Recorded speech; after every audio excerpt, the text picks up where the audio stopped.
Novela financeira entre BCP e Champalimau prossegue. Jardim Gonçalves lançou hoje uma OPA sobre os bancos de Champalimau. Consulta pública sobre a reabertura das minas de Castro Mil termina com críticas dos ambientalistas. Autoridades norte-americanas perderam as esperanças. JFK filho, mulher e cunhada estão dados como mortos. Ir a banhos. A tradição foi revivida por mais de 100 pessoas na Praia da Bahia, em Espinho.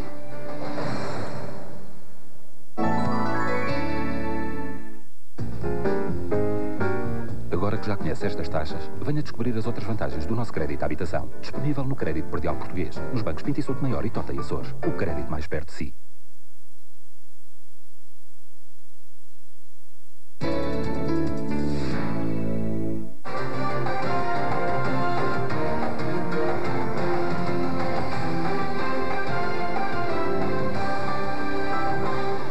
Boa noite. O BCP vai lançar uma operação pública de aquisição sobre a totalidade do capital dos bancos Souto Maior, Tota e Açores e Crédito Predial Português. O anúncio de Jardim Gonçalves provocou ao início da tarde a suspensão dos títulos do BCP e do Grupo Champalimau na Bolsa de Valores de Lisboa. O Grupo Champalimau já reagiu a mais esta investida do comercial português, considera a operação hostil. Jardim Gonçalves não desiste e oferece 835 milhões de contos pela totalidade do grupo Champalimau. O BCP lança 3 ofertas simultâneas de aquisição sobre a totalidade do capital da Mundial Confiança, a maioria do Souto Maior e Crédito Predial Português e ainda sobre 6% do Banco Tota e Açores. Estamos a fazer uma oferta pública para a globalidade do capital das sociedades. Nada mais. Não temos nada a ver com aquilo que a Comissão Europeia diga no 3 de agosto ou diga não sei quando.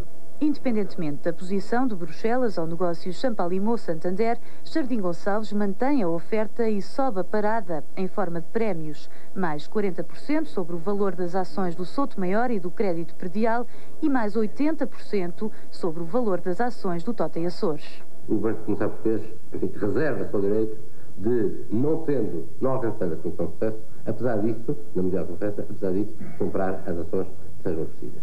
As ações que os acionistas que aceitaram a troca o digam, não é? O faço. Em reação ao anúncio de Jardim Gonçalves, a Comissão que regula a Bolsa de Valores de Lisboa suspendeu a negociação de todas as ações do BCP e do Grupo Champalimau, que emitiu um breve comunicado onde considera a OPA do comercial português hostil e um reconhecimento tardio do fracasso da operação pública de troca sobre a Mundial Confiança. No dia em que o BCP lançou mais uma investida, a Comissão Europeia fez saber que vai mesmo declarar ilegal o veto do governo português ao negócio entre Champalimau e o Santander. A decisão de Bruxelas será anunciada amanhã e de pouco terão valido os argumentos do secretário de Estado das Finanças, que hoje esteve em Bruxelas. Era a última oportunidade, a derradeira tentativa para tentar convencer a Comissão Europeia, melhor, o comissário responsável pela concorrência, Karel van Miert, da legitimidade das posições nacionais. No final do encontro, o secretário de Estado do Tesouro manteve o silêncio. Mas correu bem a reunião. Mais tarde podemos falar. Agora não queria fazer comentários. Agora estou com pressa, tenho outra reunião agora. Quando diz mais tarde, o que é que... Não sei. Vou ter uma reunião agora. Sim. Ficámos, no entanto, a saber que, apesar do encontro, Karel van Miert mantém a sua decisão e disso informou o secretário de Estado. Informei o secretário de Estado que vou propor amanhã à Comissão a suspensão da decisão de oposição das autoridades portuguesas, para que possamos ter tempo para analisar o fundo do problema. Isso não vai condicionar a decisão final ou a conclusão, mas é necessário, no quadro do regulamento sobre as concentrações, ter o tempo suficiente para analisar as razões invocadas pelas autoridades portuguesas. Interrogado sobre esta decisão, Teixeira dos Santos disse que a sua visita não tinha o objetivo de convencer a Comissão Europeia a mudar de ideias. A Comissão fará o que entender. Não vem cá com qualquer propósito nesse sentido. Por outras palavras, o governo português já sabe o que vai acontecer e até sabe que a Comissão Europeia aguarda explicações. Por outras palavras, a porta não vai ficar totalmente fechada. Se bem percebi, depois eles vão tentar demonstrar que se trata de um caso de normas prudenciais. Resta saber se isso vai chegar. Em relação à OPA lançada hoje pelo BCP, Karel van Miert é claro. Temos que começar pelo início. Estamos num caso de infração. Daí a razão, suspender a decisão. E a partir daí, não poderá haver qualquer outra operação. A menos que o comissário João de Deus Pinheiro proponha um adiamento, o que ele poderá fazer pelo menos uma vez, a Comissão Europeia deverá amanhã em Estrasburgo suspender os efeitos da decisão portuguesa. Se assim for, resta ao Governo de Lisboa duas alternativas. Ou estabelecer o diálogo rápido com a Comissão Europeia, como desejam os responsáveis deste edifício, ou então entrar, como dizia há pouco o comissário Van Miert, na ilegalidade com as suas consequências. António Esteves Martins, RTP, Bruxelas. Terminou o prazo de consulta pública do estudo de impacto ambiental para a reabertura das minas de Castro Mil. As críticas dos ambientalistas mantêm-se, garantem que o estudo feito pela empresa mineira continua a ter lacunas, contradições e omissões. São os últimos argumentos apresentados antes da decisão final. Para a Associação de Defesa do Meio Ambiente de Castro Mil, o projeto de exploração de ouro deve ser colocado definitivamente na gaveta. Contestam um novo estudo de impacto ambiental apresentado pela empresa mineira. Para os ambientalistas e para parte da população, continuam a não existir garantias. As alterações ao primeiro estudo em nada diminuem os riscos de contaminação e, em alguns casos, são ainda maiores. Prendem-se exatamente com a alteração do local, portanto, onde teria lugar o tratamento dos metais recorrendo à lixiviação estática, ou seja, aos cianetos de sódio, do local mais próximo da escola para o outro que dista um pouco mais e que fica junto à linha de caminho de ferro. E, por outro lado, a empresa refere também que diminuiu a profundidade, mas como nós todos sabemos, a empresa poderá fazer um aditamento e depois, naturalmente, descer em profundidade. Para os defensores do não às minas, não há certezas da impermeabilização dos terrenos e por isso temem que as linhas de água sejam contaminadas pelos metais pesados utilizados no processo de exploração. Além dos potenciais riscos, temem acidentes imprevistos. As consequências, dizem, aparecem muito mais tarde. Só daqui a 30 ou 40 anos é que iremos ter análises concretas se houve incidências, por exemplo, no leite materno, se houve incidências nas linhas freáticas, se houve problemas até a nível respiratório de crianças e adultos e por aí fora. Uma questão que considero ser também um problema para o Governo. Que aqui há um problema muito grave e que é preciso dizer às pessoas. Há o Ministério da Economia, por um lado, e há o Ministério do Ambiente, pelo outro. Quer dizer, é uma posição estatal de ambas as partes que se chocam entre si. Eu suponho que o dinheiro, aliás, não há dinheiro que valha à saúde. Quer o estudo de impacto ambiental, quer as contestações, vão agora ser analisadas pela Direção-Geral do Ambiente. A decisão final será tomada por Elisa Ferreira. Um inquérito encomendado pelo Ministério da Educação revela que o principal problema do ensino está na reformulação dos programas escolares. Deficiências nas instalações e na formação inicial dos professores são também problemas apontados. Marçal Grilo afirmou esta noite no Jornal 2 que tudo já estava diagnosticado e que, por isso, não é preciso alterar uma vírgula ao que tem estado a ser feito pelo Governo nesta área. O Ministério da Educação quis saber como sentiram os destinatários do seu trabalho as alterações que introduziu no sistema educativo ao longo destes últimos 4 anos.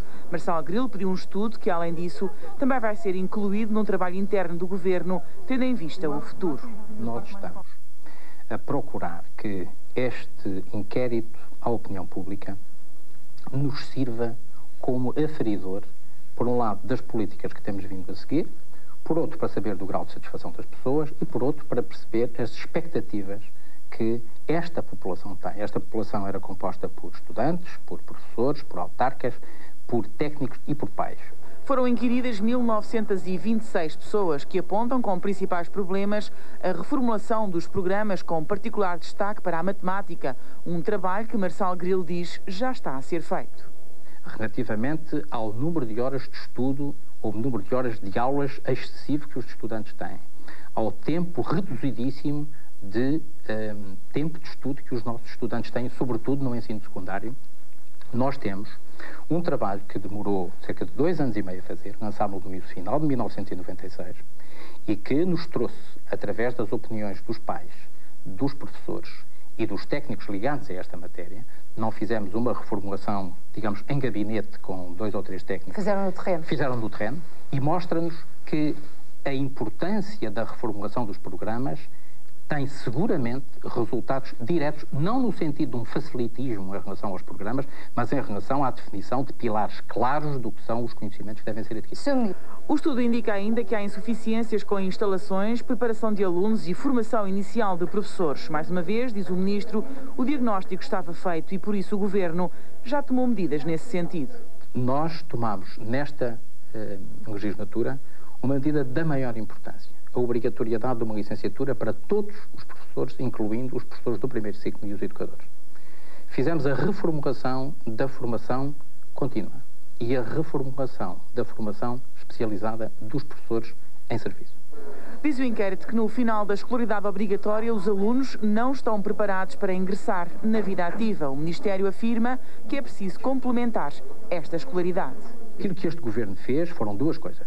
A primeira foi criar um conjunto de iniciativas chamado o 9º ano mais um, ou seja, fazer com que os jovens que terminam o 9º ano de escolaridade tenham pelo menos um ano de formação para indução para a vida ativa. No mercado de trabalho. E o segundo, que é a obrigatoriedade que nós temos hoje e que estamos a tentar cumprir, de termos todos os nossos jovens dos 15 aos 18 anos em ações de formação.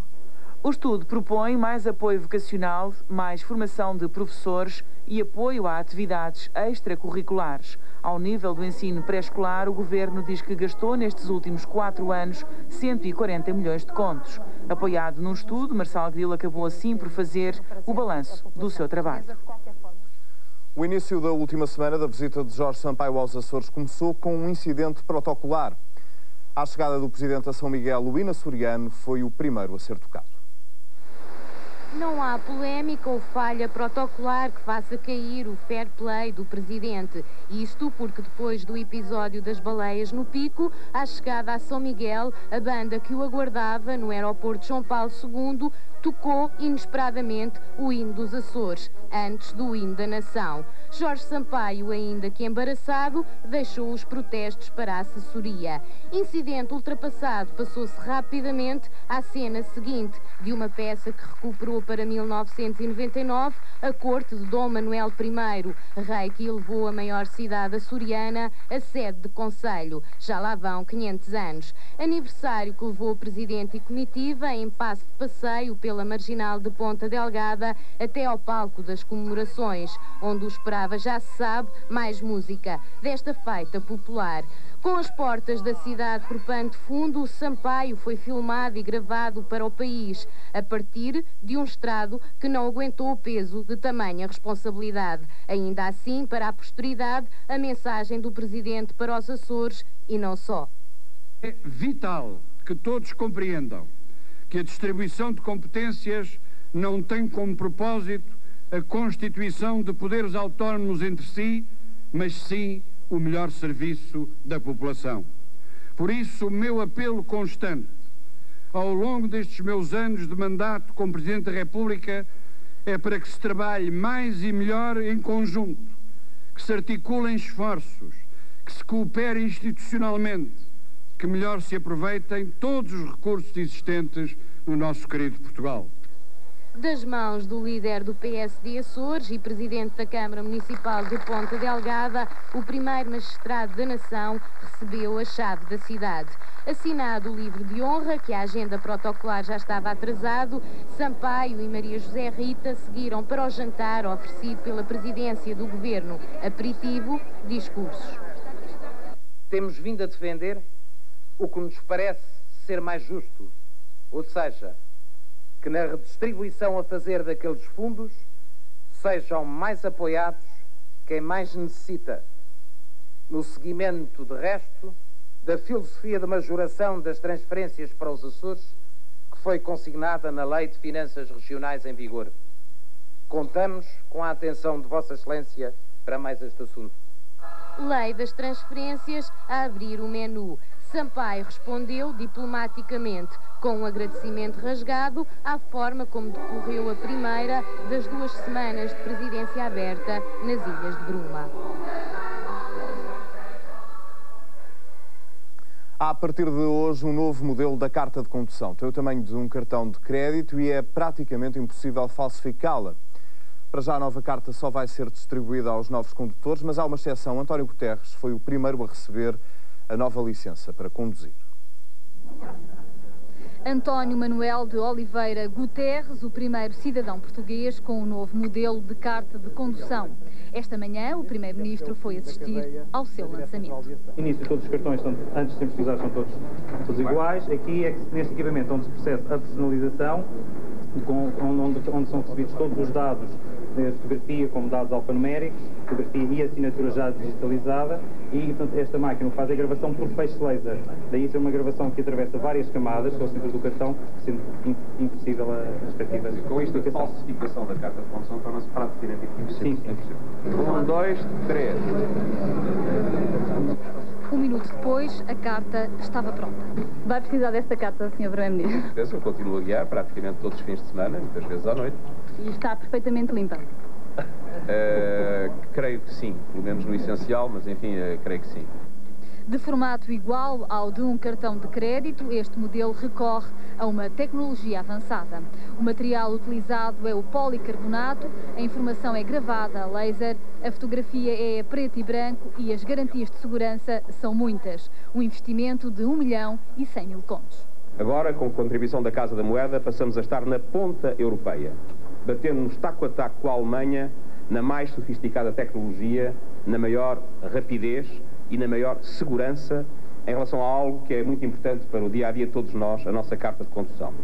Para além das informações habituais, a nova carta tem espaço para registar todas as infrações do condutor e não só. Por exemplo, questões de segurança contra roubo dos automóveis, um sistema que permita acionar a viatura com a mesma carta.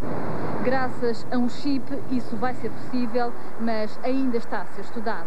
Para que resulte, os agentes de segurança necessitam de um descodificador. Para já, só os novos condutores receberão em casa a nova carta. Mas a partir de 30 de setembro, quem tiver que revalidar, substituir ou pedir segundas vias, já terá o novo modelo.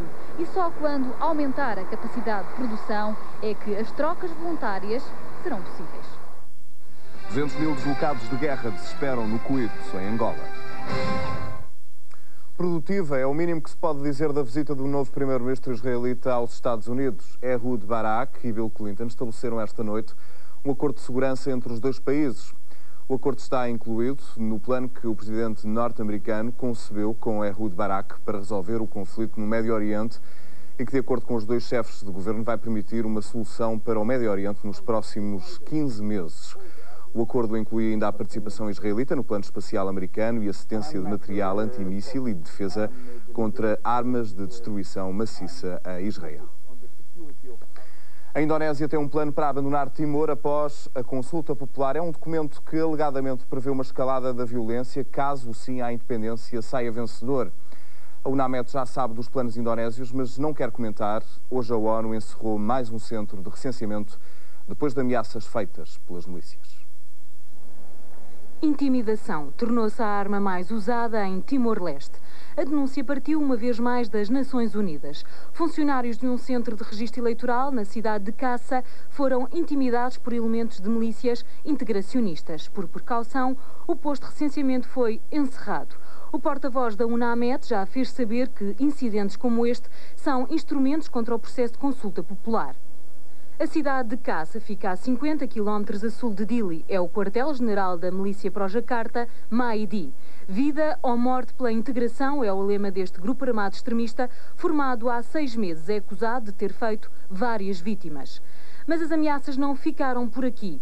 Perto da capital timorense, 2 homens armados dispararam tiros para o ar. Segundo testemunhas no local, foi mais uma ação da milícia contra a independência, Aitarak. Já no mercado de Dili, uma pessoa foi raptada pelos chamados vigilantes pró-integracionistas. Incidentes que lançam um alerta. A União Europeia já pediu à Indonésia que controle as milícias, pois diz estar preocupada com o clima de violência e de intimidação no território.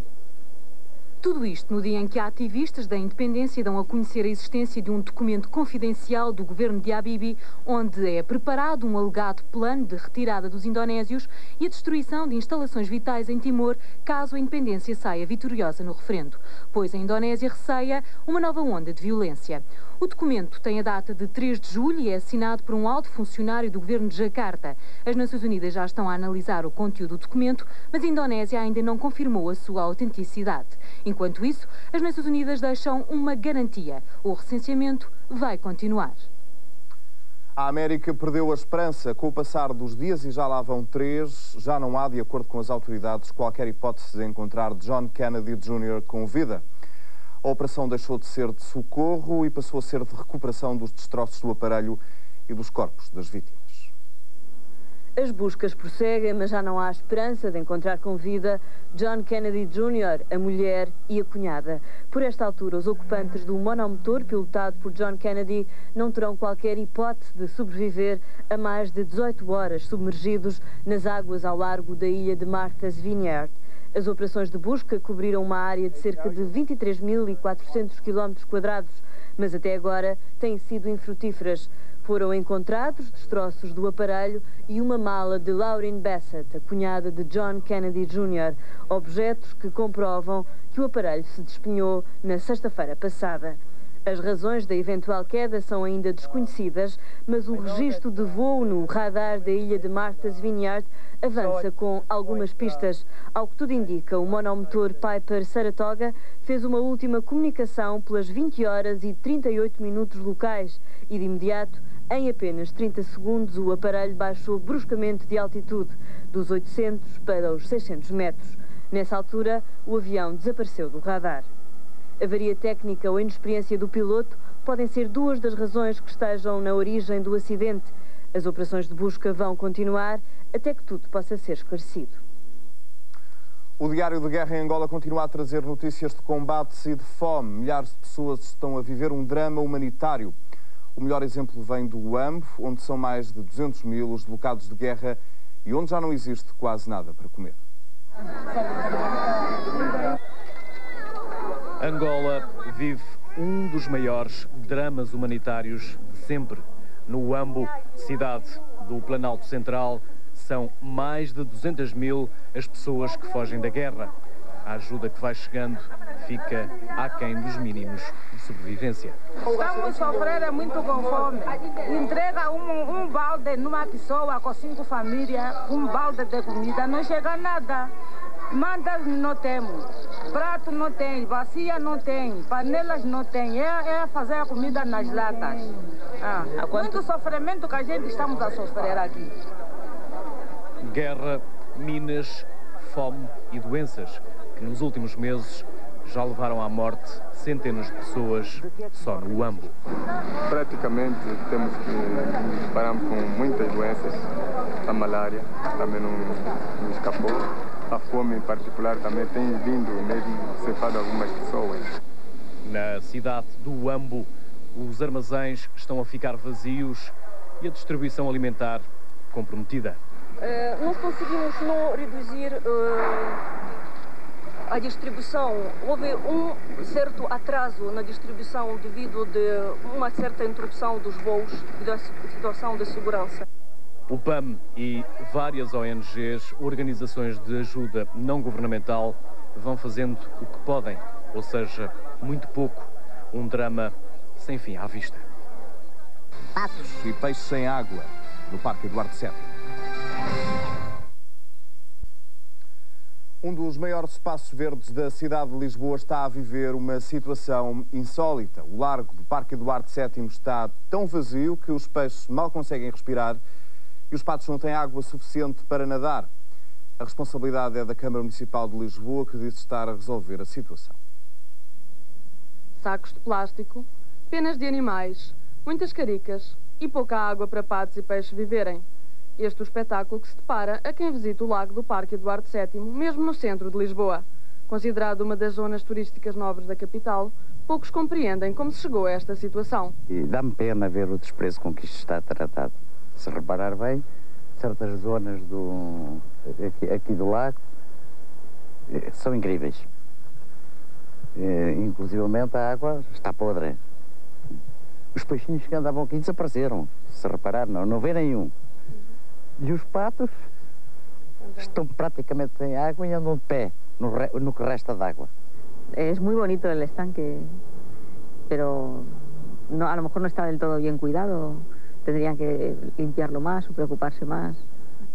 A manutenção do lago é da responsabilidade da Câmara Municipal de Lisboa e, tal como acontece com outros espaços da cidade, as reparações são a exceção e não a regra.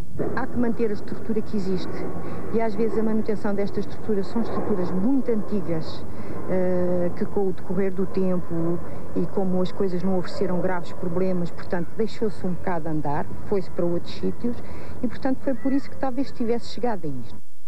Uma situação limite que a Câmara quer resolver. Neste momento o lago chegou a uma situação que é preciso realmente a impermeabilização do lago.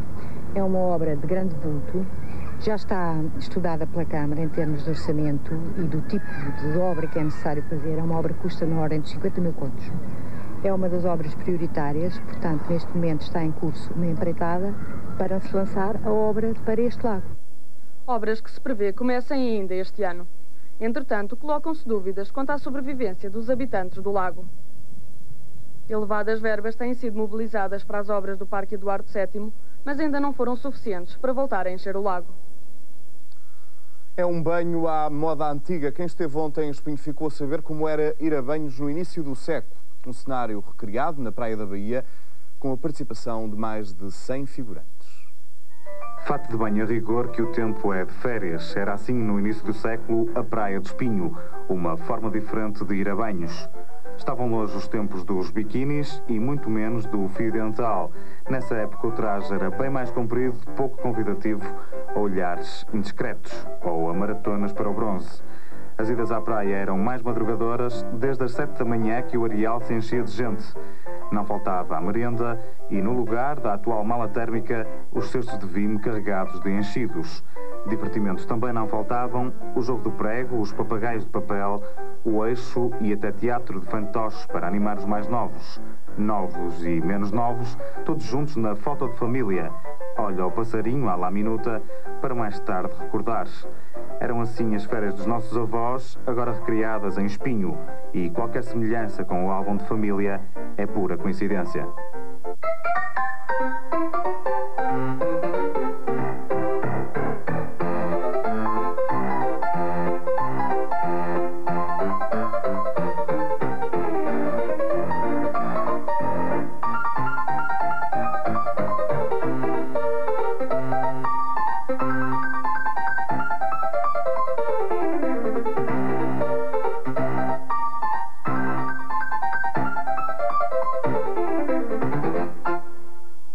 Outros tempos nas praias portuguesas. As noites de segunda-feira são noites de sorteio do Loto 2. Confira agora a sua chave. Os números da sorte são o 3, o 18, o 24, o 25, 40, 41. O suplementar é o número 48.